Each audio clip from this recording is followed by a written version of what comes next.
Machiavelli's dark psychology. In this video, we are going to talk about the raw, uncomfortable, and brutally honest principles that Niccolo Machiavelli left behind for the world. Not the watered-down version you hear repeated in motivational videos. Not the caricature of a man who simply told people to be cruel. We are going to go straight into the ideas themselves, the ones that cut deep, the ones that expose how power actually works, how people actually behave, and what you must understand if you want to stop being the one who gets used, manipulated, and discarded by those who already know these rules by instinct. People will always choose themselves. The first and most foundational principle that Machiavelli put forward is this: when the stakes are high enough, people will choose themselves over you, every single time. It does not matter how many years you have been friends. It does not matter how many favors you have done. It does not matter how many promises they made with tears in their eyes and sincerity in their voice. When their comfort, their reputation, their security, or their survival is on the line, you will be sacrificed. Not because they are evil, but because self-preservation is the deepest instinct any human being carries. Machiavelli was not guessing about this. He watched it happen over and over again in the courts and battlefields of Renaissance Italy. He watched allies abandon each other overnight. He watched sworn brothers turn into bitter enemies the moment the winds of power shifted. And he wrote it down plainly so that no one after him would have the excuse of not knowing. What makes this principle so dangerous is not the betrayal itself, it is the surprise. People get destroyed not because someone turned on them, but because they never believed it was possible. They built their entire strategy around trust. They assumed loyalty was permanent, and when reality arrived, they had no defenses. Machiavelli's lesson is not to become paranoid. His lesson is to stop being naive. Understand that every relationship has a breaking point. Every alliance has a price. And the person who understands this will always be better prepared than the person who refuses to accept it. Never depend on gratitude. Machiavelli warned that gratitude is one of the weakest forces in human psychology. You can save someone's life, and within a year they will resent you for it. You can give someone their career, and within months they will convince themselves they earned it on their own. You can pull someone out of the darkest moment of their existence, and eventually, the memory of their weakness will become so uncomfortable that they will start avoiding you. Not out of ingratitude, but out of a desperate need to forget that they ever needed anyone at all. This is one of the hardest truths Machiavelli teaches. We are raised to believe that if we do good things for people, they will repay us. That kindness creates a debt. That generosity builds loyalty. And sometimes it does. But far more often than we want to admit, generosity creates resentment. The person who received help feels small. They feel diminished. And the longer they carry that feeling, the more they begin to associate you with their lowest moment. You become a mirror they do not want to look into, so they distance themselves, or worse, they turn on you.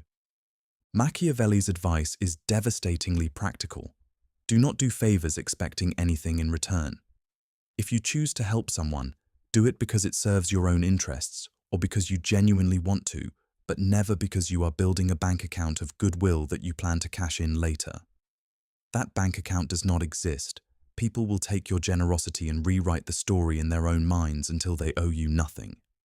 The only reliable investment is in your own strength, your own position, and your own ability to stand alone if everyone you helped decides to forget your name. It is safer to be feared than loved. Machiavelli said it plainly.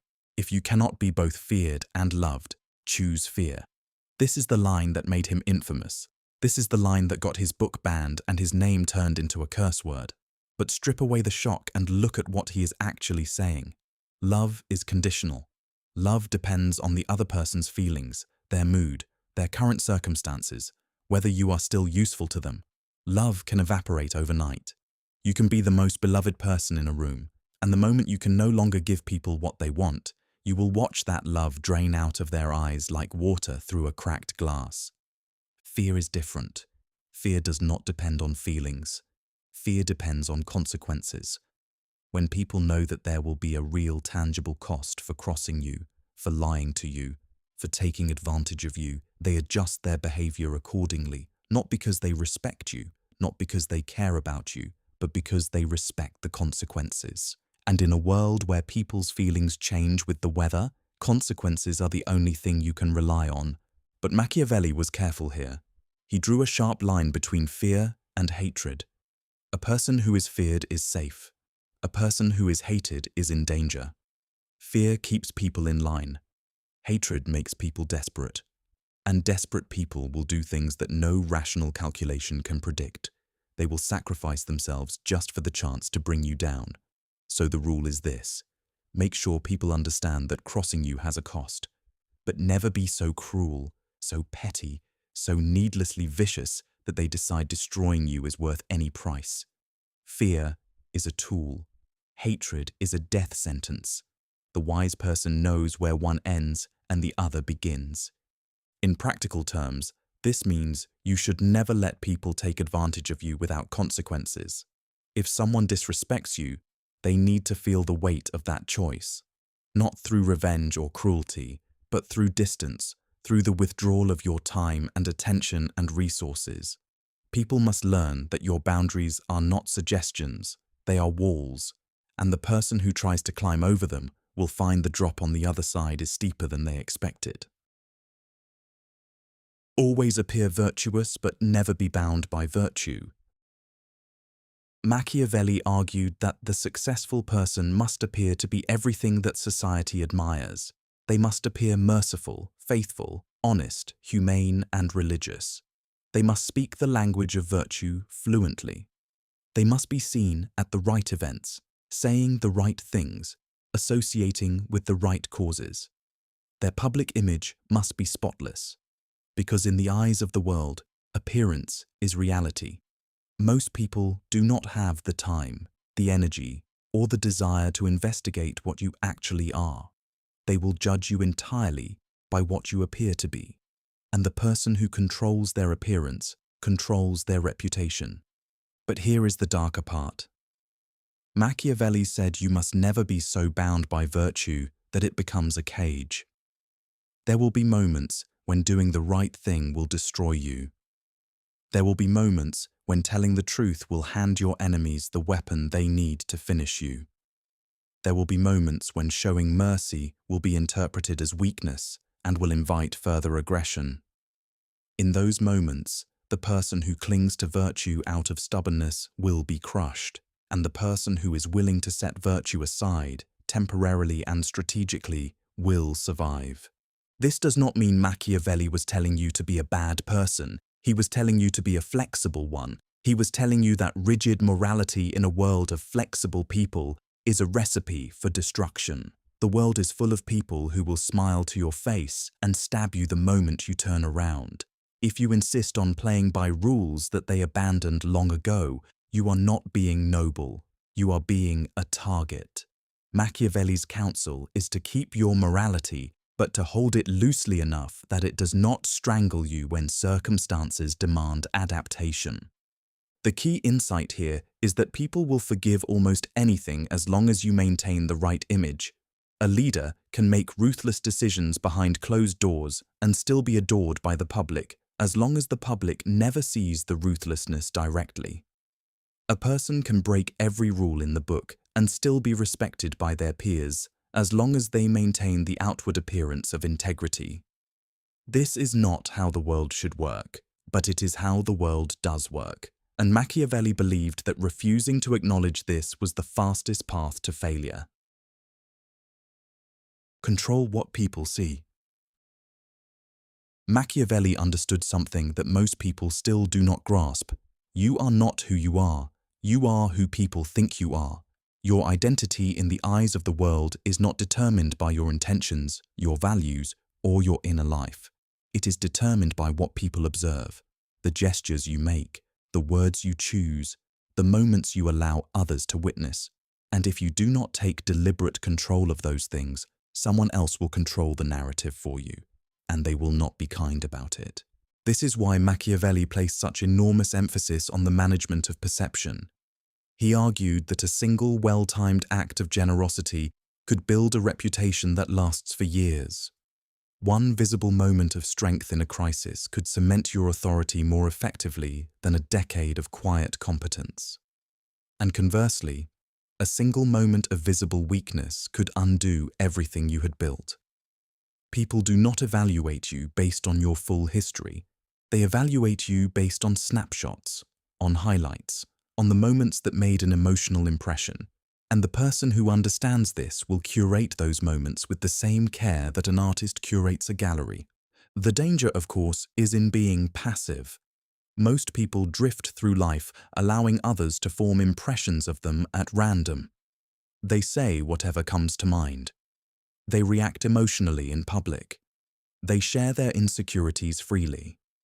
And then they wonder why people do not take them seriously, why they are passed over for opportunities, why they are not given the respect they feel they deserve. Machiavelli would say the answer is obvious.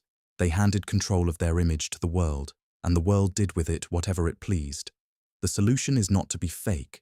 The solution is to be deliberate. Choose what you reveal. Choose when you reveal it. And understand that every interaction is a performance, whether you treat it that way or not. Strike hard and strike once. When it comes to doing difficult things, Machiavelli had a principle that is as brutal as it is effective. If you must cause pain, do it all at once. Do not drag it out. Do not deliver suffering in small, gradual doses. Get it over with in a single decisive moment. Because pain that is spread out keeps the wound open. It gives people time to build resentment with each new cut. It turns discomfort into hatred. But pain that arrives all at once, as terrible as it is in the moment, can be absorbed. People process it, they grieve, and then they begin to heal. And as they heal, you can start giving them reasons to feel good again. The reverse principle is equally important. When you have good things to give them slowly. Do not dump all your generosity at once, because a flood of goodness is quickly forgotten. It becomes normal. It loses its impact. But small, steady acts of kindness delivered over time create a feeling of continuous improvement. People feel that things are always getting a little better, and that feeling generates far more loyalty and goodwill than a single grand gesture ever could. Think about how many leaders, managers, and even people in personal relationships get this wrong. They avoid difficult conversations, they delay necessary confrontations, they let problems fester because they are afraid of the discomfort. And by the time they finally act, the damage has multiplied. The resentment has hardened. The situation has become 10 times worse than it needed to be. Machiavelli would say they made the fatal mistake of being kind in the short term at the expense of being effective in the long term. Sometimes the kindest thing you can do is to be decisive and direct, even when it hurts. Especially when it hurts. Never reveal your full hand. Machiavelli was adamant about the management of information. He believed that the person who reveals everything about themselves, their plans, their fears, their weaknesses, their true intentions, is handing their enemies a loaded weapon. Information is power, and every piece of information you give away is a piece of power you will never get back. The world rewards mystery. It rewards the person who keeps others guessing. It punishes the person who lays all their cards on the table because once your cards are visible, everyone else can play around them. This applies to every area of life. In negotiations, the person who speaks first about what they want has already lost leverage. In conflicts, the person who reveals what they are afraid of has given their opponent a target. In friendships, the person who shares every vulnerability too early has made themselves easy to manipulate. Machiavelli did not advocate for dishonesty. He advocated for strategic silence. There is a profound difference between lying and simply not saying everything you know. The wise person speaks when speaking serves their purpose, and they stay silent when silence serves them better. The fox, as Machiavelli called the cunning figure, knows how to disguise their true nature. This does not mean wearing a mask every moment of every day. It means understanding that transparency is not always a virtue. Sometimes transparency is a trap. It makes you feel noble in the moment, but leaves you exposed in the aftermath. The person who tells their rival exactly what they are planning is not brave. They are foolish. The person who shares their deepest insecurities with someone they barely know is not open. They are reckless. Machiavelli would say that your truth is your most valuable currency. Spend it wisely, because once it is gone, you cannot earn it back. Make others depend on you. One of the most powerful strategies in Machiavelli's dark psychology is the principle of dependency. He argued that the safest position you can occupy in any relationship, whether personal, professional, or political, is the position of being needed. When people depend on you, they cannot afford to betray you. When you provide something that others cannot easily get elsewhere, your value becomes your armor. You do not need to threaten anyone. You do not need to demand loyalty. You simply need to be so essential that removing you from the equation would cause more damage than anyone is willing to accept.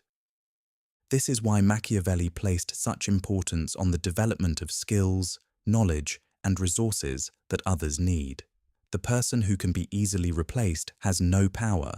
The person who is difficult to replace has all of it. And the difference between those two positions is not talent alone. It is strategy. It is about identifying what the people around you need most and positioning yourself as the source of that thing. It is about making yourself indispensable, not through servility, but through competence that others cannot match. The darker side of this principle is that Machiavelli also understood how dependency could be manufactured. By controlling access to resources, information, or opportunities, a person could create a web of reliance that bound others to them regardless of affection or respect. People would remain loyal, not because they wanted to, but because they had no viable alternative. This is the shadow side of every organization, every social circle, and every family where one person holds a disproportionate amount of influence. They hold it not because they are the most loved, but because they are the most needed. And need, Machiavelli knew, is a far stronger chain than love. The danger of being neutral. Machiavelli warned strongly against the temptation of neutrality. When conflict erupts around you, the instinct to stay out of it feels wise, it feels mature, it feels safe. But Machiavelli argued that neutrality is almost always the most dangerous choice. When two forces clash and you refuse to take a side, you do not earn the gratitude of both. You earn the contempt of both. The winner will see you as a coward who refused to support them when it mattered. The loser will see you as a traitor who refused to help them when they were in need. Either way, you are left standing alone, distrusted by everyone, with no allies and no protection. The reason this happens is simple. Loyalty is a currency, and the person who refuses to spend it when it is demanded will find that no one is willing to spend it on them when they need it most. People remember who stood with them in difficult moments, and they remember even more clearly who did not. By staying neutral, you are not avoiding risk, you are accumulating it. Because when your own moment of crisis comes, and it always comes, there will be no one on either side who feels obligated to help you. You saved your loyalty for no one, and so no one will spend theirs on you. Machiavelli's advice is clear. Study the conflict, analyze the forces, determine which side is more likely to win or which side better serves your long-term interests, and commit. Commit fully and visibly. Let your chosen side know that you are with them, because even if they lose, your willingness to stand and fight will earn you a kind of respect that neutrality never could. And if they win, you will be rewarded as a true ally, not tolerated as a reluctant bystander who only showed up after the battle was already decided. Use time as a weapon. Machiavelli understood that time is one of the most powerful and most overlooked tools in the arsenal of dark psychology. Most people are impatient. They want results now. They want resolution now. They want answers now. And that impatience makes them vulnerable. Because the person who can wait, who can delay, who can let time do its work while others squirm in uncertainty, holds an enormous advantage. Time pressures people into making bad decisions. Time wears down resistance. Time turns confident opponents into anxious ones. And the person who controls the pace of a situation controls the outcome. This works in negotiations, where the side that is less desperate to reach a deal almost always gets better terms. It works in conflicts, where the person who refuses to react impulsively and instead waits for the perfect moment to strike almost always comes out ahead. It works in relationships, where the person who is never rushing, never desperate, never frantic for attention or validation, is almost always the one who holds the power. Machiavelli recognized that urgency is a weakness, and patience, real patience, the kind that comes from confidence and self-control, is a form of strength that very few people possess. But there is a flip side. Machiavelli also warned against waiting too long. He knew that opportunities have a window. He knew that hesitation, disguised as patience, could be just as fatal as impatience. The art is in knowing the difference, in knowing when to hold still and when to move with overwhelming speed, in knowing when silence serves you and when it is simply fear wearing a respectable mask. True Machiavellian psychology is not about being patient or being aggressive. It is about reading the moment correctly and responding with whatever that moment demands. Everyone wears a mask. Machiavelli made an observation that should change the way you see every interaction for the rest of your life. Everyone is performing. Every person you meet, from your closest friend to the stranger on the street, is presenting a version of themselves that has been edited, polished, and curated for public consumption. They are showing you what they want you to see. They are hiding what they do not want you to know. And they are doing it so naturally, so instinctively, that they themselves may not even realize they are doing it. This does not make them bad people. It makes them human. We all wear masks. We all adjust our behavior based on who we are with and what we want from the interaction. The question is not whether people are wearing masks. The question is whether you are aware of it. Because the person who takes every face at face value is the person who will be manipulated most easily. They will trust the wrong people. They will miss the warning signs. They will be blindsided by betrayals that everyone else saw coming from a mile away. Machiavelli's counsel is to develop the habit of looking beneath the surface. Pay attention not to what people say, but to what they do. Watch where their actions diverge from their words. Notice who flatters you and ask yourself what they want. Notice who agrees with you on everything and ask yourself what they are afraid to say. The masks people wear tell you something important, not about who they are, but about who they want you to think they are. And in that gap between the mask and the face beneath it, you will find the truth that most people are trying to hide. Flattery is a trap. Machiavelli issued one of his most urgent warnings about flattery. He said that flattery is the most common and most effective weapon used against powerful people. And the reason it works so well is that powerful people want to believe it. They want to believe that they are as brilliant, as beloved, as extraordinary as the flatterer tells them they are. And so they lower their defenses. They invite the flatterer closer. They give them access, influence, and trust. And by the time they realize the flattery was a tool of manipulation, the damage has already been done. The danger of flattery is that it feels good. It feels like appreciation. It feels like recognition. And in a world where genuine recognition is rare, flattery fills a gap that most people desperately want filled. This is why it is so effective. The flatterer is not offering you anything real. They are offering you a feeling. And that feeling is so pleasurable that you will often overlook the obvious signs that it is being used to control you. You will excuse the flatterer's inconsistencies. You will ignore their ulterior motives. You will defend them to others because admitting they are manipulating you would mean admitting that you were foolish enough to fall for it. Machiavelli's protection against flattery is simple but difficult to practice. Surround yourself with people who will tell you the truth, even when the truth is uncomfortable. Give them permission to disagree with you. Reward honesty more than agreement. And when someone showers you with praise, do not reject it outright, but examine it carefully. Ask yourself what this person stands to gain from your good opinion. Because if the answer is something, then the praise is not a gift, it is an investment, and you are the return they are hoping to collect. Mercy can destroy you. Machiavelli made a case that sounds heartless, but carries a terrible logic. Misplaced mercy causes more suffering than calculated firmness.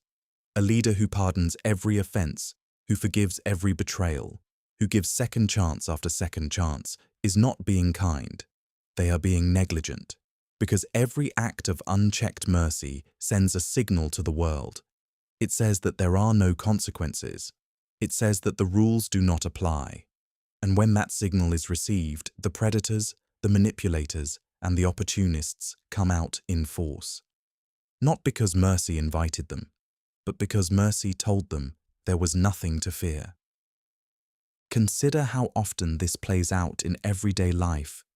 The person who keeps forgiving a toxic friend who lies to them over and over. The employee who tolerates a colleague who takes credit for their work because they want to be the bigger person. The partner who accepts mistreatment because they believe in giving people chances. In each case, the mercy is real, the intention is good, but the result is the same. The behavior continues, it escalates, and the merciful person ends up not as a saint, but as a doormat. Machiavelli would look at these situations and say the problem is not the other person's behavior. The problem is your response to it. By being merciful, you are teaching people that they can hurt you without consequence, and they will keep doing it until you either learn or are destroyed. Machiavelli did not say, never show mercy. He said, show mercy strategically. Show it when it will be remembered and appreciated. Show it when it will build loyalty and not invite exploitation. But never show it out of weakness. Never show it because you are afraid of conflict. Never show it because standing firm would be uncomfortable. Because mercy that comes from weakness is not mercy at all. It is surrender dressed up in noble clothing. Trust actions and never words. Machiavelli lived in a world where people made grand promises every single day and broke them just as frequently. He watched treaties signed with ceremony and abandoned within weeks. He saw men swear oaths on sacred relics and then betray those oaths without a second thought. And from all of this, he distilled a principle that is as true today as it was 500 years ago. Words mean nothing. Actions mean everything. If you want to know what a person truly values, do not listen to what they say. Watch what they do. And when the words and the actions conflict, always believe the actions. This applies to every relationship in your life. The friend who says they care about you but is never there when you need them does not care about you. The partner who promises to change but keeps repeating the same behavior is not going to change. The colleague who talks about teamwork but takes credit for everything is not a team player. In each case, the words are designed to keep you hoping, waiting, and investing. They are a form of control. They keep you tethered to a promise that will never be fulfilled. And the longer you listen to the words instead of watching the actions, the longer you will remain trapped in a relationship that is taking from you far more than it will ever give. Machiavelli would say that the ability to judge people by their actions rather than their words is one of the most important skills a person can develop. It requires discipline. It requires the willingness to see things as they are rather than as you want them to be.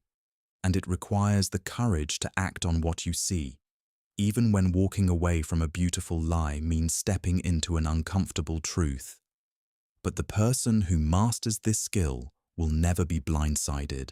They will never be the last to know. And they will never waste years of their life investing in someone who showed them exactly who they were from the very beginning. Learn to read what people hide. Machiavelli believed that the ability to read people is the single most important skill a person can possess. Not reading in the shallow sense of noticing body language or catching someone in an obvious lie. Reading in the deep sense, understanding what people want before they say it, understanding what they fear before they show it, understanding the gap between the version of themselves they are performing and the version they are desperately trying to keep hidden. This is the skill that separates the people who get played from the people who never do. The first thing Machiavelli would tell you is to watch what people do when they think no one is paying attention. The way a person treats a waiter, a driver, someone who can do nothing for them. That is who they are. The way they behave when they are angry, frustrated, or caught off guard. That is the face beneath the mask. Most people can perform kindness, generosity, and patience when they know they are being observed. But the moment they believe no one is watching, the performance drops. And what you see in that unguarded moment is the raw material of their character. Machiavelli would say that you should never judge a person by their best behavior. Judge them by their worst, because their best behavior is the mask. Their worst behavior is the truth. The second thing to watch is what people consistently avoid talking about. The subjects they change, the questions they deflect, the topics that make them uncomfortable. These silences are maps. They show you where the vulnerabilities are buried. A person who never talks about money is often struggling with it. A person who constantly talks about loyalty is often afraid of being abandoned. A person who dismisses the idea of jealousy is often consumed by it. Machiavelli understood that what people hide tells you more about them than what they reveal. And the person who learns to read the silences will always know more than the person who only listens to the words. The third principle of reading people is to pay attention to patterns, not incidents. Anyone can have a bad day. Anyone can say the wrong thing. But when a behavior repeats, it is no longer an accident. It is a character trait. The person who cancels on you once might have had a genuine conflict. The person who cancels on you repeatedly does not value your time. The person who lies to you once might have panicked. The person who lies to you regularly is a liar. Machiavelli would tell you to be slow to judge, but relentless in observing.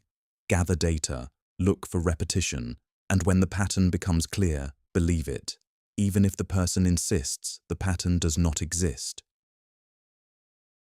Your enemies are more useful than your friends.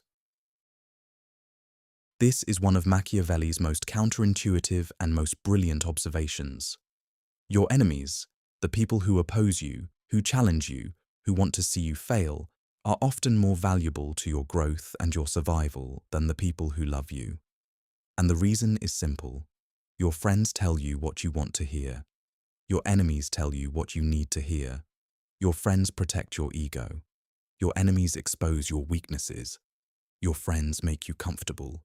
Your enemies make you sharp. Machiavelli watched leaders who surrounded themselves only with people who agreed with them. He watched what happened to those leaders. They became blind. They became arrogant. They made catastrophic mistakes because no one in their inner circle had the courage or the motivation to tell them they were wrong. And then he watched leaders who paid close attention to their enemies, who studied their criticisms, who used the hostility directed at them as a diagnostic tool. Those leaders adapted. They improved. They survived. Not because they loved their enemies, but because they understood that opposition is information. And information, no matter how unpleasant, is always an advantage. This does not mean you should embrace your enemies or invite them into your life. It means you should never ignore them. Listen to what they say about you. Examine their criticisms honestly. Ask yourself if there is a grain of truth buried inside the hostility, because more often than not, there is. Your enemies see the things about you that your friends are too kind to mention. They point out the cracks in your armor that your allies would never acknowledge. And if you have the discipline to set aside your pride and actually listen, your enemies will make you stronger than your friends ever could. Never destroy an enemy halfway. Machiavelli issued one of his most chilling warnings about the handling of enemies. If you strike at someone, if you move against them, if you make it clear that they are your opponent, then you must finish the job completely. Not physically, not violently, but strategically. You must remove their ability to retaliate.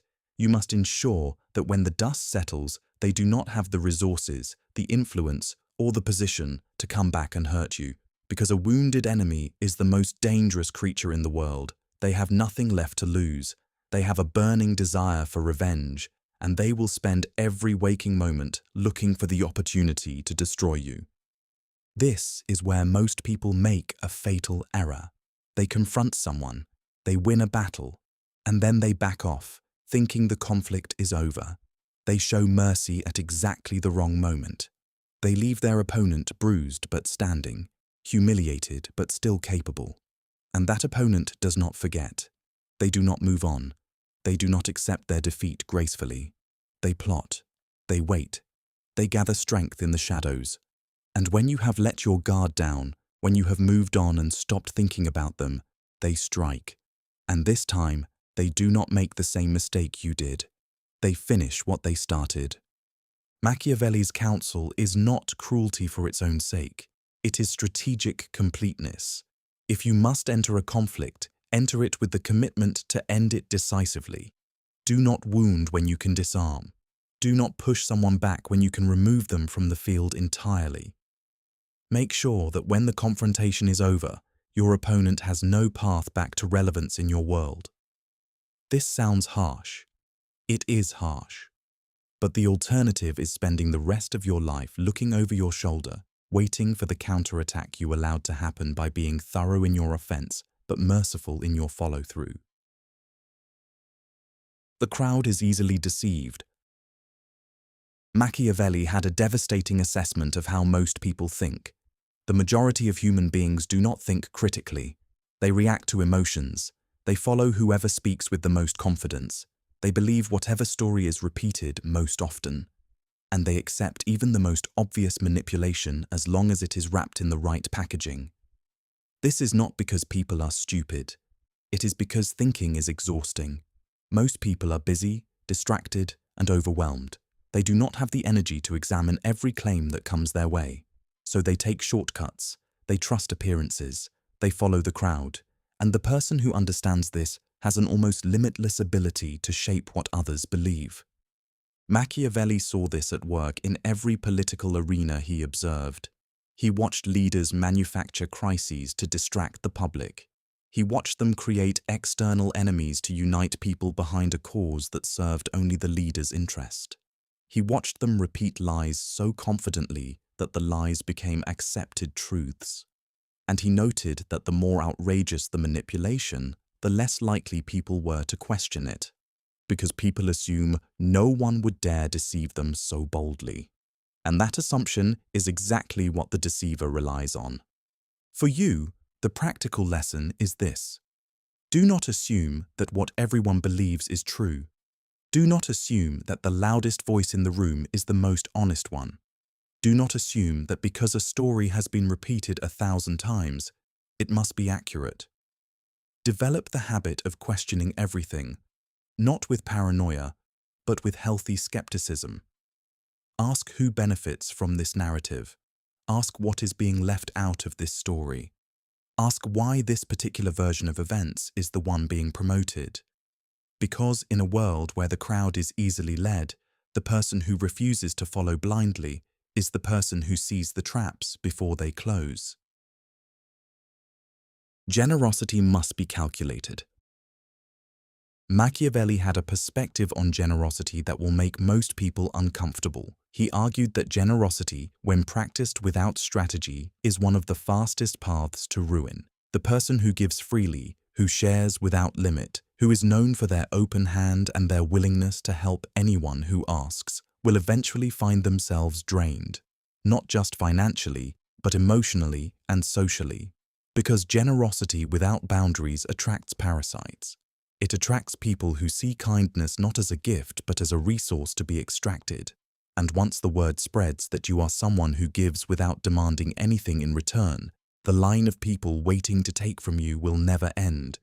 Worse still, Machiavelli observed that the generous person is punished twice. First, they lose their resources. Then, they lose their reputation. Because when the giving stops, the people who depended on that generosity do not feel grateful for what they received. They feel angry about what they are no longer getting. They turn on the giver. The very people who benefited most become the harshest critics when the well runs dry. This is why Machiavelli said it is better to be thought of as careful with your resources than to be celebrated for your generosity. The Machiavellian approach to generosity is not to eliminate it, but to weaponize it. Give strategically. Give to the people who matter at the moments when your giving will have the greatest impact. Give in ways that create obligation without creating resentment, and never give so much that the recipient stops valuing what you offer. A gift that comes too easily is a gift that means nothing. A gift that comes at the perfect moment, in the perfect amount, with just enough scarcity to make it feel precious. That is a gift that buys loyalty money alone could never purchase. Know when to break your promises. Machiavelli said something that has haunted moralists for 500 years. He said that a wise person cannot and should not keep their word when doing so would work against their interests, and when the reasons that made them give the promise in the first place no longer exist. This sounds like a license for dishonesty, and in the hands of a bad person, it would be exactly that. But Machiavelli was not writing for bad people. He was writing for people who live in a world full of broken promises, and who need to know that clinging to a promise that is destroying them is not honor. It is self-destruction. Think about how often people stay trapped in situations because of a promise they made years ago, a commitment they outgrew, a loyalty they pledged to someone who has long since stopped deserving it, a deal they struck when they did not have the information they have now. In each case, the promise has become a prison, and the person inside that prison is suffering not because the promise was wrong when it was made, but because the world has changed and the promise has not changed with it. Machiavelli would look at that person and say, "The world does not reward those who keep their promises at all costs.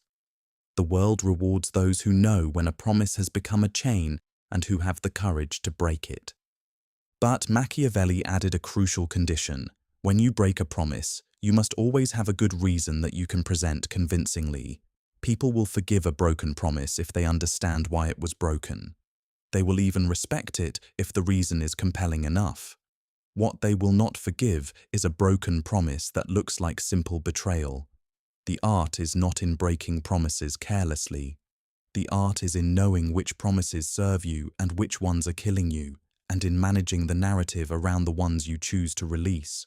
The person who can do this will never be trapped by their own words, and the person who cannot will spend their life serving commitments that stopped serving them long ago. Power belongs to those who take it.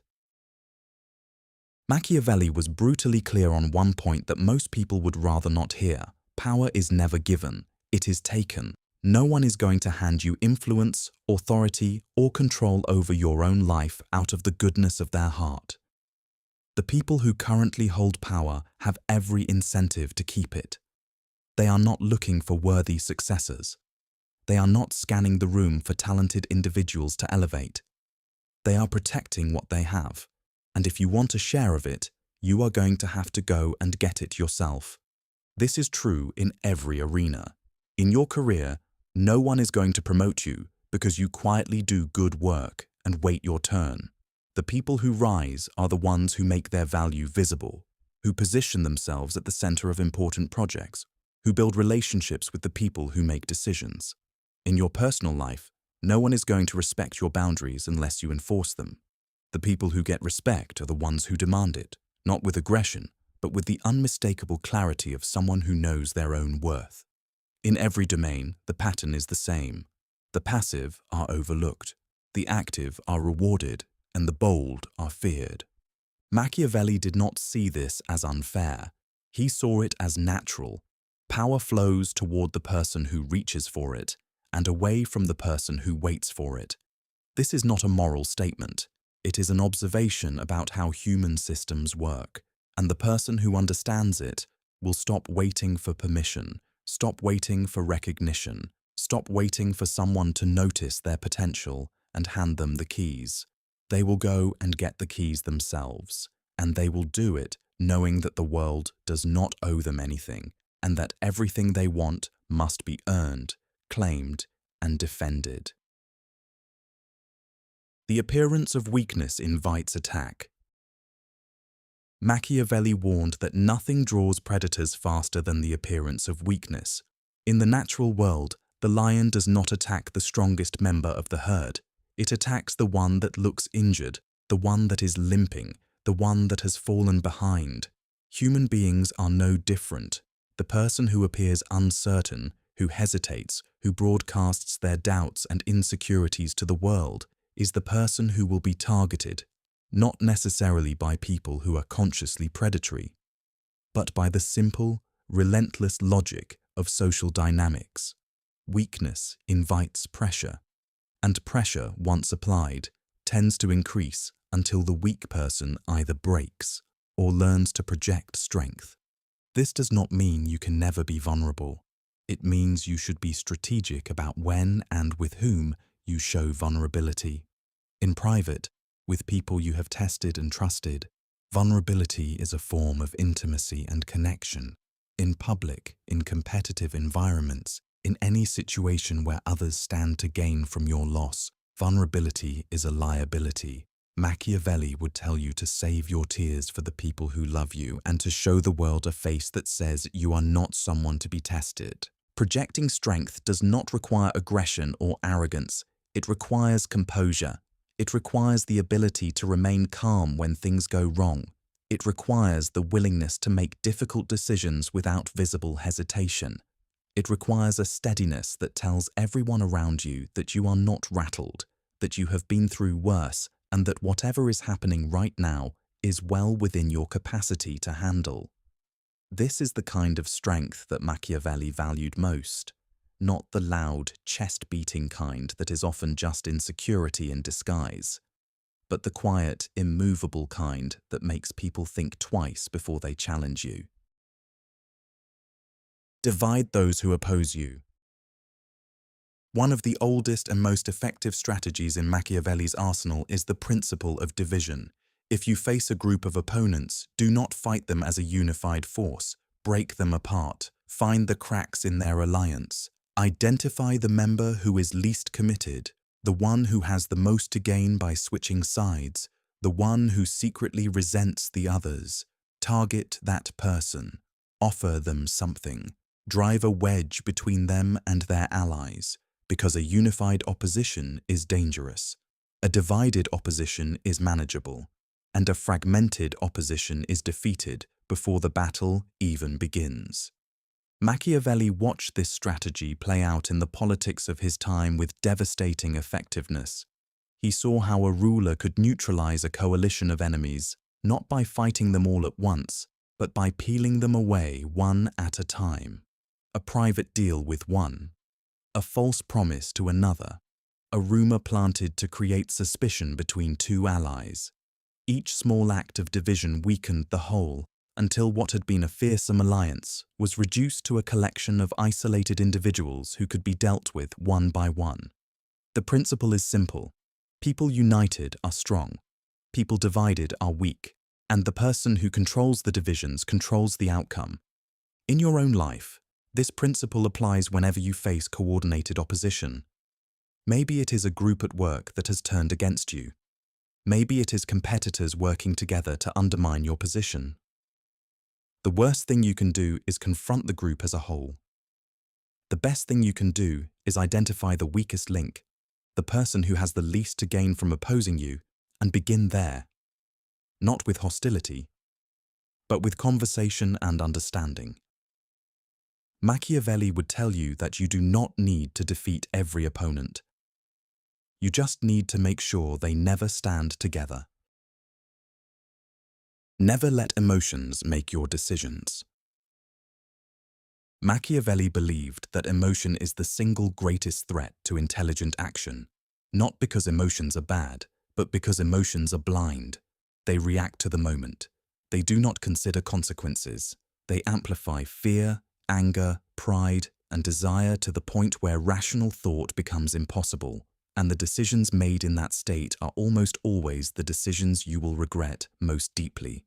Machiavelli watched brilliant leaders destroy themselves because they allowed a moment of anger to override years of careful strategy.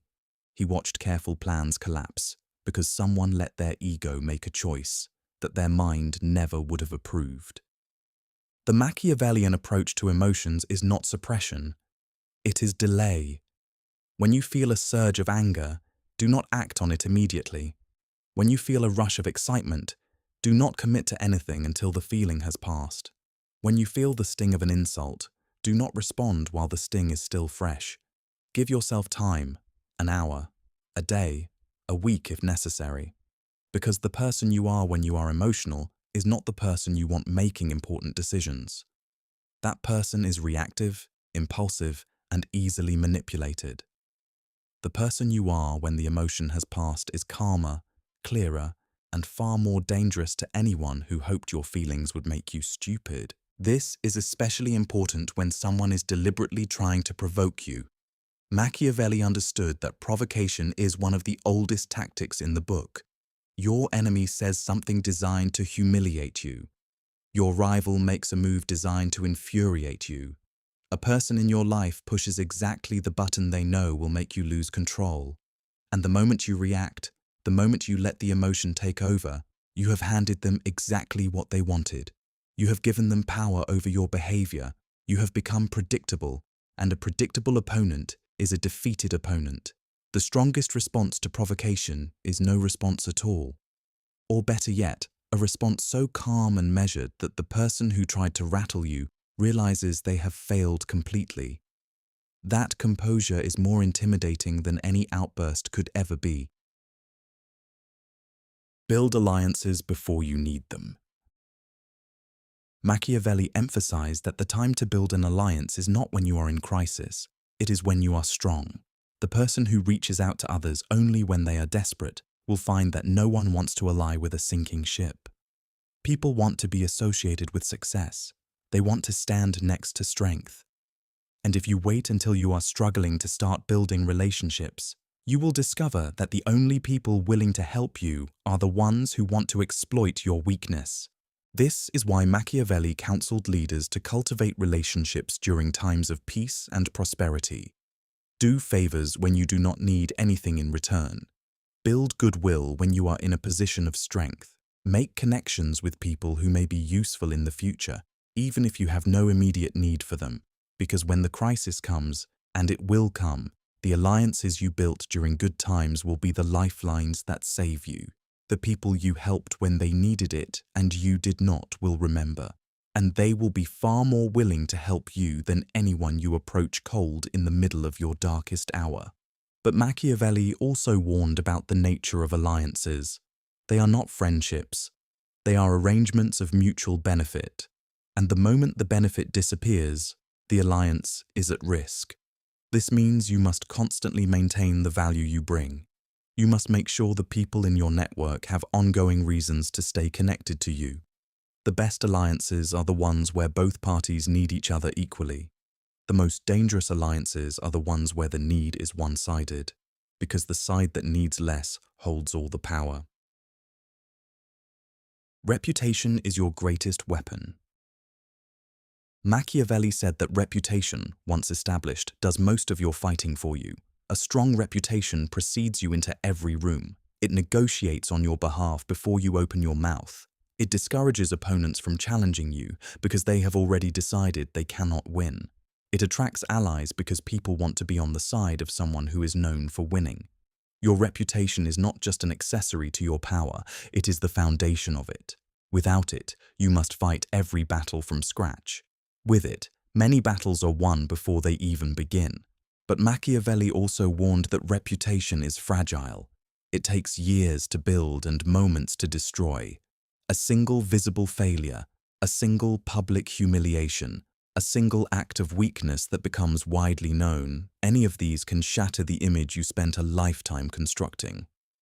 This is why reputation must be guarded with the same vigilance you would give to your most valuable possession. Because in many ways, it is your most valuable possession. Your money can be replaced. Your position can be rebuilt. But a destroyed reputation follows you like a shadow, distorting everything you do and say for years after the original damage was done. The practical lesson here is to think about reputation not as something that happens to you, but as something you actively construct. Every decision you make, every interaction you have, every word you speak in public is a brick in the wall of your reputation. Lay them carefully, make them consistent. And when someone threatens your reputation, whether through gossip, slander, or sabotage, respond not with panic, but with the calm, decisive action that reinforces the image you have built. Because the person who panics in the face of a reputation attack confirms the attack. The person who responds with strength and composure makes the attack look petty and irrelevant. Study the mistakes of others. Machiavelli believed that one of the greatest advantages any person can have is the willingness to study failure. Not their own failure, although that is valuable too, but the failures of others. Because every person who has fallen, every leader who has lost power, every relationship that has collapsed, every business that has crumbled, contains within it a lesson that you can learn without paying the price yourself. The person who studies the failures of others is essentially getting an education in what not to do, and they are getting it for free. Most people do not do this. They look at someone who has failed and feel a moment of pity or schadenfreude and then move on. They do not ask why it happened. They do not examine the decisions that led to the downfall. They do not trace the chain of events backward to find the moment where everything started to go wrong. And because they do not do this, they are doomed to make the same mistakes in their own lives.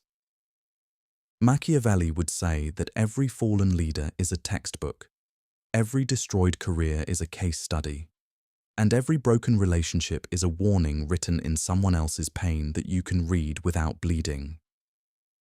The most important failures to study are the ones that seem most distant from your own life, because those are the ones where your ego will not interfere with the lesson. You can examine the fall of a historical figure without feeling defensive. And in that objectivity, you will see the patterns clearly: the overconfidence, the ignored warning signs, the loyalty given to the wrong people, the hesitation at the moment when decisive action was needed. These patterns repeat endlessly, and the person who learns to recognize them will see them coming in their own life long before they arrive. The art of strategic retreat. Machiavelli understood something that most people's pride will not allow them to accept. Sometimes the smartest thing you can do is retreat, walk away, concede the battle, let your opponent think they have won, because not every fight is worth fighting, not every hill is worth dying on, and the person who insists on standing their ground in every conflict, regardless of the odds, is not brave. They are foolish. They are letting their ego write checks that their resources cannot cash, and sooner or later they will find themselves in a battle they cannot win, fighting for a cause that was not worth the cost, while the person who knew when to step back watches from a position of safety and strength. Strategic retreat is not the same as cowardice. Cowardice is running from a fight you could win because you are afraid. Strategic retreat is choosing not to fight a battle that does not serve your long-term interests. It is preserving your strength for the conflicts that actually matter. It is letting your opponent exhaust themselves on a victory that costs them more than it gains them. And it is positioning yourself to come back stronger, better prepared, and at a time and place of your choosing, rather than your opponent's. Machiavelli saw this principle play out in military campaigns, where the retreating army ultimately won the war. He saw it in political maneuvering, where the leader who conceded a minor point gained a major advantage. The lesson is clear. Your ego wants you to fight every battle. Your intelligence should be the one deciding which battles are actually worth your time and your strength. Think in years, not days. Machiavelli despised short-term thinking. He believed it was the disease that destroyed more leaders, more fortunes, and more lives than any external enemy ever could. The person who thinks only about today, about the immediate reward, about the quick win, is a person who is building on sand. They may enjoy a moment of triumph. They may feel clever for a day. But the structures they build will not last, because they were never designed to. They were designed to solve the problem of the moment, and the moment always passes. The Machiavellian mind operates on a completely different timeline. It asks, not what can I gain today, but where do I want to be in 5 years, and what must I do now to get there? It sacrifices short-term pleasure for long-term positioning. It accepts losses in the present that will become advantages in the future. It makes moves that look meaningless to everyone watching, but that will reveal their purpose months or years later when all the pieces finally fall into place. This is the thinking that separates amateurs from masters. The amateur reacts to the world, the master shapes it, and the shaping always happens slowly, patiently, and far in advance of the moment when the results become visible. In practical terms, this means you should be making decisions today not based on how they feel right now, but based on where they will put you a year from now. The job that pays less but teaches you more. The relationship that requires patience but is building towards something real. The confrontation you avoid not because you are afraid, but because the timing is wrong and a better opportunity is coming. The skill you develop in silence while everyone around you is chasing quick money and instant results. Every one of these choices feels like a sacrifice in the present. But Machiavelli would tell you that the present is where fools live. The future is where power is built.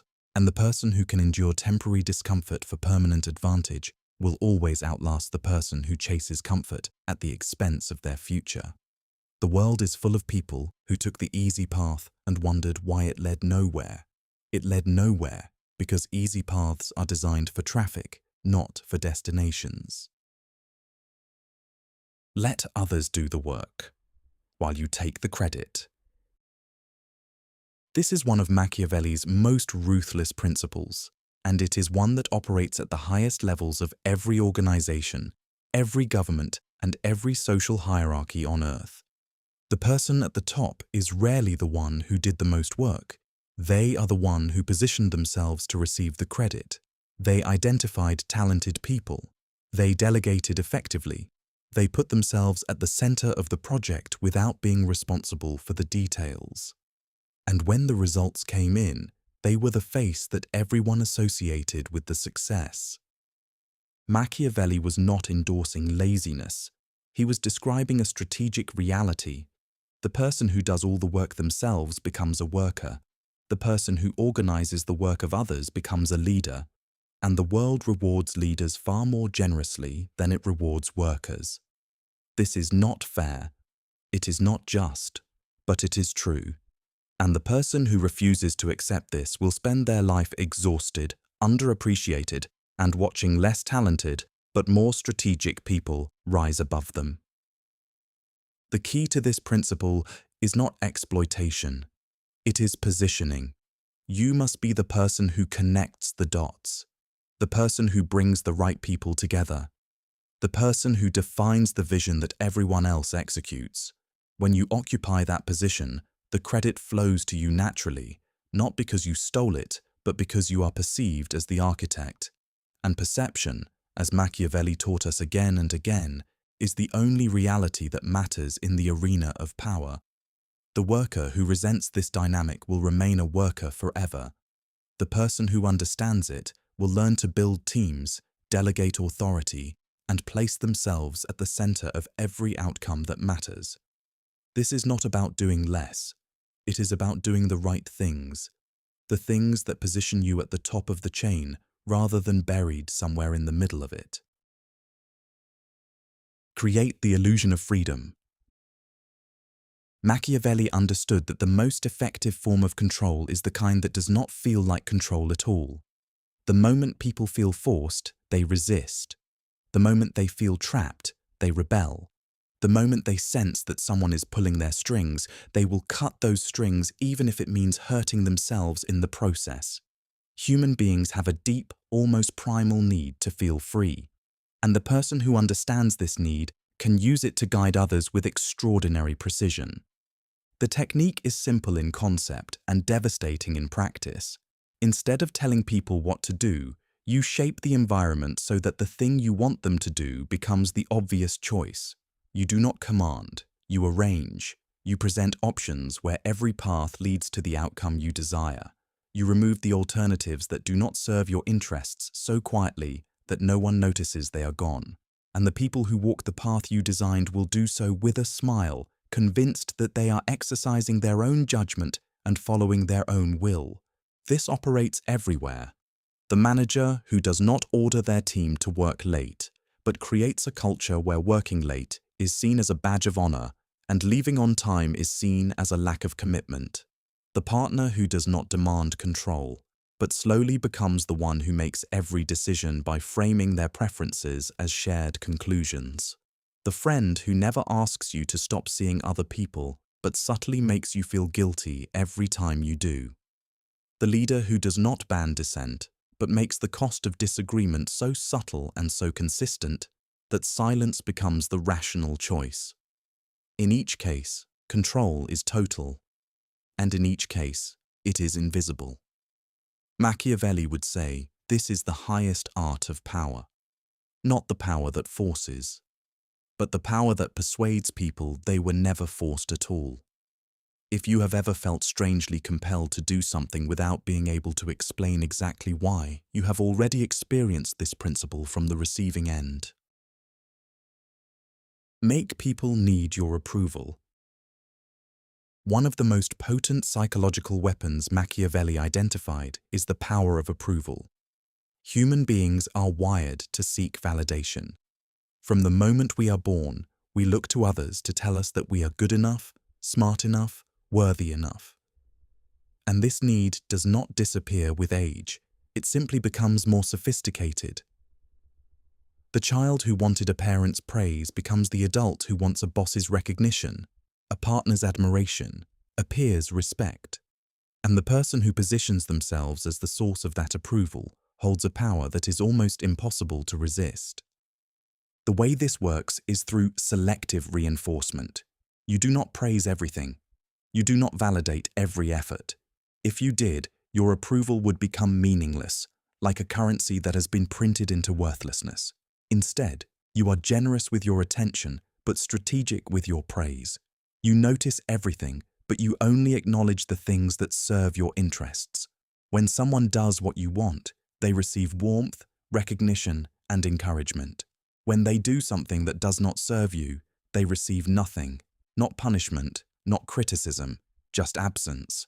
And that absence, that sudden withdrawal of the warmth they had come to depend on, is more motivating than any threat could ever be. Over time, the people around you begin to calibrate their behavior to your responses. They start doing more of the things that earn your approval and less of the things that do not. And they do it voluntarily, eagerly even, because the feeling of being recognized by someone whose opinion they value is one of the most powerful motivators in human psychology. Machiavelli understood that you do not need to control people's actions if you can control their desire for your approval. The actions will follow on their own. Never be the one who needs more. Machiavelli recognized a law of human relationships that is as reliable as gravity. The person who needs less holds all the power. In any interaction, whether it is a negotiation, a friendship, a romance, or a professional relationship, the moment you need the other person more than they need you, you have lost your leverage. You will compromise more. You will tolerate more. You will accept treatment that you would never accept if you had alternatives. And the other person, whether they are conscious of it or not, will sense your need and adjust their behavior accordingly. They will give less. They will demand more. They will test your limits because they know you cannot afford to walk away. This is why Machiavelli placed such importance on self-sufficiency, not emotional isolation, not the refusal to connect with others, but the cultivation of a life so full, so complete, so rich with options and resources and internal strength that no single person or opportunity can hold you hostage. The person who has options does not beg. The person who can walk away from any table has the power at every table. And the person who has built a life that does not depend on anyone else's participation is the person who will always negotiate from strength rather than desperation. The practical application is this: never let any single relationship, job, client, or source of income become so important that losing it would destroy you. Always have alternatives. Always have a backup. Always be building the next opportunity while you are still benefiting from the current one. Diversify your sources of income. Diversify your sources of emotional support. Diversify the foundations on which your life stands so that if any single pillar cracks, the structure does not collapse. Because the moment you become dependent on something you cannot control, you have handed your power to someone else. And Machiavelli would tell you that anyone who holds your power will eventually use it against you. Not because they are evil, but because that is what power does when it is held over someone who cannot leave. Punish disloyalty publicly. Machiavelli believed that the way you handle betrayal sends a message to everyone who is watching, and someone is always watching. When a person betrays your trust and you do nothing, the message is clear. Disloyalty is free. There is no cost to breaking faith with you, and once that message spreads, others will follow the first betrayer's lead. Why would they remain loyal when loyalty is not rewarded and disloyalty is not punished? You have created an incentive structure where the rational choice is to take advantage of you. But when you respond to betrayal with swift, visible, and proportionate consequences, the message changes completely. Everyone who witnesses that response recalculates. They see that crossing you has a cost. They see that trust is something you value and something you protect. And even those who were considering their own acts of disloyalty will think twice. Not because they suddenly became moral, but because the cost-benefit analysis no longer favors betrayal. This is not revenge. Revenge is emotional and often disproportionate. This is correction. It is the visible enforcement of a standard that tells the world who you are and what you will tolerate. The key word is proportionate. Machiavelli never advocated for cruelty beyond what the situation required. Overreacting to a small betrayal makes you look insecure and unstable. Underreacting to a large betrayal makes you look weak and exploitable. The art is in matching the response to the offense with surgical precision, enough to make the point, enough to change behavior, but not so much that you create an enemy with nothing left to lose. This balance between firmness and restraint is one of the most difficult things to master. But the person who masters it will find that they rarely need to use it. Because the reputation for proportionate justice is usually enough to prevent the disloyalty from happening in the first place. People do not test boundaries that they know are enforced. They test the ones they suspect are hollow. Control the story. Machiavelli understood that whoever controls the narrative controls reality.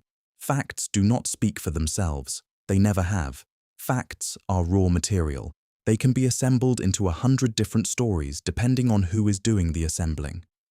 The same event can be framed as a triumph or a disaster, a bold decision or a reckless gamble, an act of courage or an act of desperation. And the version that wins is not the version that is most accurate. It is the version that is told first, told loudest, and told most consistently. This is why Machiavelli placed such emphasis on being the one who defines the narrative. Do not wait for others to tell your story. Tell it yourself. Do not let your opponents frame the situation. Frame it first. When something happens, whether good or bad, the person who gets their version of events out first is the person whose version becomes the default. Everyone who comes after is not telling a story. They are arguing against one.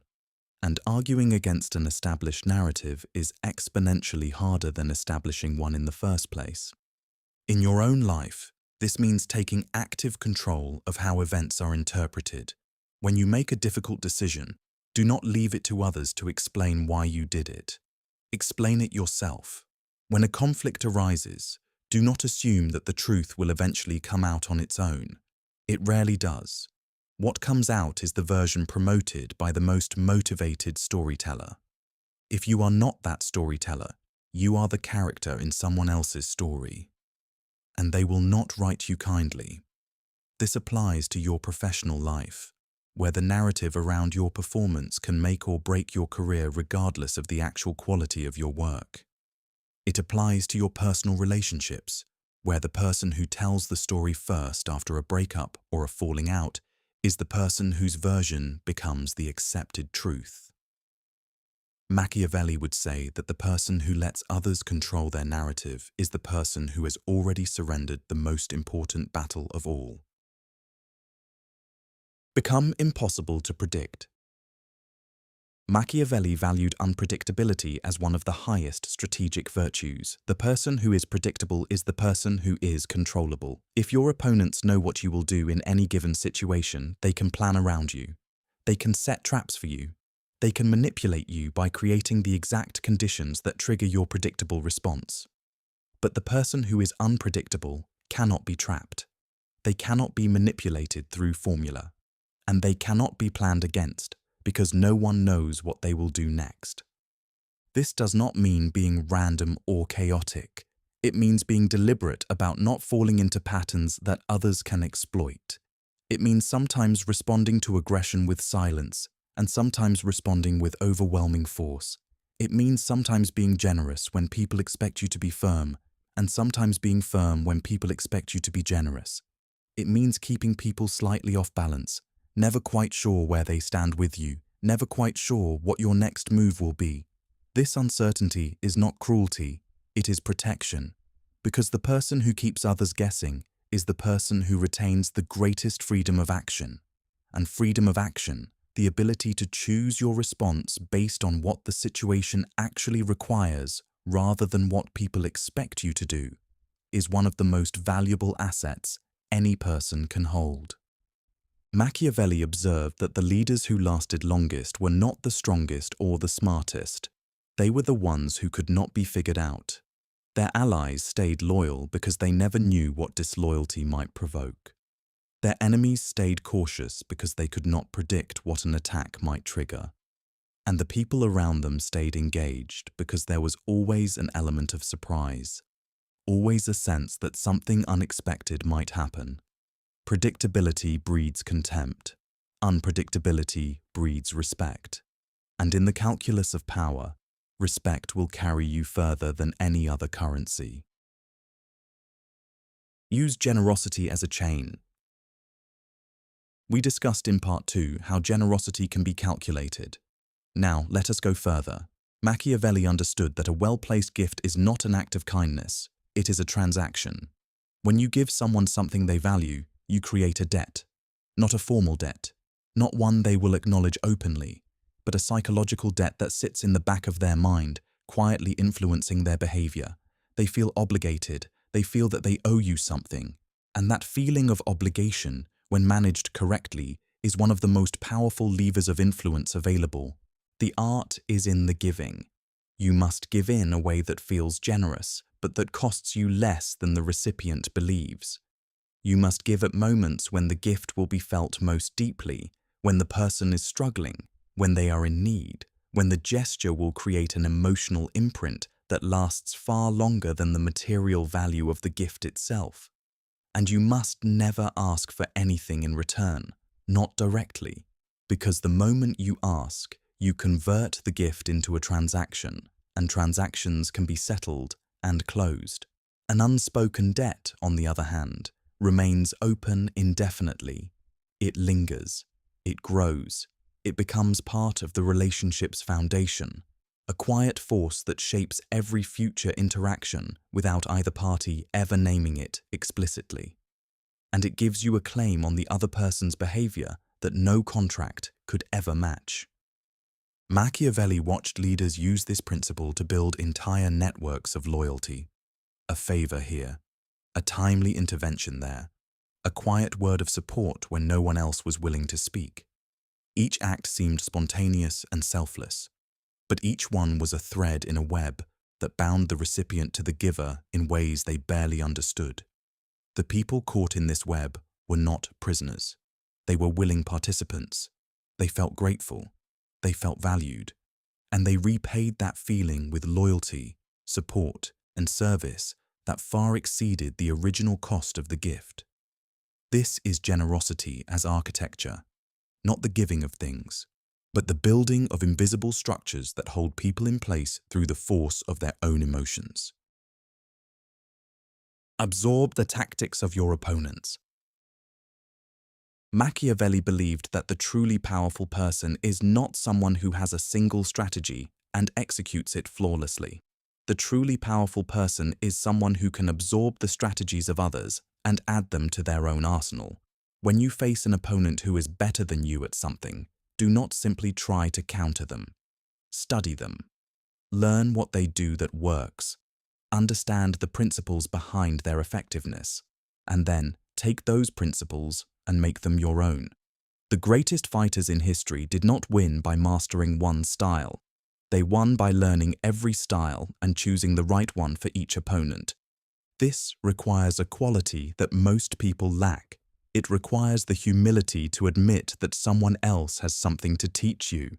It requires the discipline to set aside your ego and study someone who may be your rival, your critic, or even your enemy. And it requires the intelligence to separate the technique from the person using it. You do not have to admire your opponent to learn from them. You do not have to respect them to recognize that their methods are effective. All you have to do is pay attention, take what works, discard what does not, and emerge from the encounter with a larger repertoire than you had before. The person who is too proud to learn from an enemy is the person who will keep losing to them. And the person who treats every opponent as an unwilling teacher will eventually run out of opponents entirely. Machiavelli applied this to everything. He studied the military tactics of ancient Rome. He analyzed the political strategies of the leaders he served and the leaders he opposed. He borrowed freely from history, from philosophy, from his own experience, and from the experience of people he considered enemies. And the result was a body of knowledge so comprehensive and so adaptable that it has remained relevant for 5 centuries. The lesson for you is simple. Never stop learning, never stop observing, and never let pride prevent you from adopting a better method just because it came from someone you do not like. The ultimate power is self-mastery. And now we arrive at the final principle, the one that sits at the very top of Machiavelli's dark psychology. After all the strategies and tactics, after all the lessons about reading people and managing perception and wielding fear and controlling narratives, there is one truth that towers above all the rest. The person who cannot master themselves will never master anything else. Every principle we have discussed tonight, and in the 2 parts before, is useless if you cannot control your own impulses, your own emotions, your own appetites, and your own weaknesses. Machiavelli watched brilliant leaders fall not because they were outmaneuvered by a smarter opponent, but because they were destroyed by their own lack of discipline. The leader who could not control his temper and made enemies of everyone around him.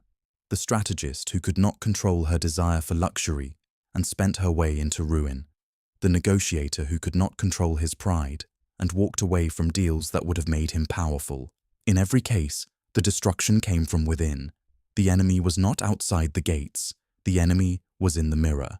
Self-mastery, in Machiavelli's framework, is the ability to see your own weaknesses as clearly as you see the weaknesses of others. It is the ability to delay gratification when every fiber of your body is screaming for the immediate reward. It is the ability to remain calm when you have every reason to explode. It is the ability to make the rational choice when the emotional choice feels so much more satisfying. It is the discipline to say no to the thing that feels good now because you know it will cost you later. It is the strength to sit with discomfort rather than reaching for the easy escape that makes the discomfort worse in the long run. And it is the ability to maintain this discipline not once, not occasionally, but consistently, day after day, year after year, until it becomes not an effort but a reflex. The person who achieves this does not need anyone else to impose structure on their life. They have become their own structure, their own authority, their own source of order in a chaotic world. The person who achieves this level of self-command becomes, in Machiavelli's view, almost invincible, not because they cannot be defeated, but because they cannot be baited. They cannot be provoked into making mistakes. They cannot be seduced into abandoning their long-term strategy for a short-term thrill. They operate with a clarity and consistency that unnerves their opponents and inspires their allies. And over time, that consistency compounds into a kind of power that no single victory, no single tactic, and no single alliance can ever match. The long game of legacy. Machiavelli thought deeply about what it means to leave something behind, not money, not titles, not buildings with your name on them, but influence, the kind of influence that continues to shape events long after you are gone. He himself achieved this. A man who died in relative obscurity, exiled from the political life he loved, has shaped the thinking of every leader, every strategist, and every student of power for 500 years. His words outlived his enemies. His ideas outlasted the empires he observed. And his understanding of human nature remains as sharp and as relevant today as it was the day he first committed it to paper. The lesson here is about perspective. Most people spend their lives chasing things that will not outlast them. Status that evaporates, wealth that others will spend, positions that will be filled by someone else the day after they leave, titles that mean nothing the moment the door closes behind you for the last time. Machiavelli would say that these pursuits are not wrong, but they are incomplete. The truly ambitious person does not just ask, "What can I achieve?" They ask, "What can I create that will still matter when I am no longer here to maintain it?" That question changes everything. It shifts your focus from consumption to creation, from accumulation to contribution, from winning the day to winning the century. And it forces you to think about the kind of impact that does not require your presence to continue operating. And what Machiavelli would tell you is that legacy is not built by grand gestures. It is built by the consistent application of principles over a lifetime. Every decision you make that aligns with your long-term vision is a brick in the structure that will outlast you. Every relationship you build on the foundation of mutual value rather than temporary convenience is a pillar that will stand after you are gone. Every lesson you learn and pass on to someone else is a seed that will grow in soil you will never see. This is the long game. Not the game of months or years, the game of generations. And the person who plays it is the person who achieves the ultimate form of power. The power to shape the future from beyond the reach of time.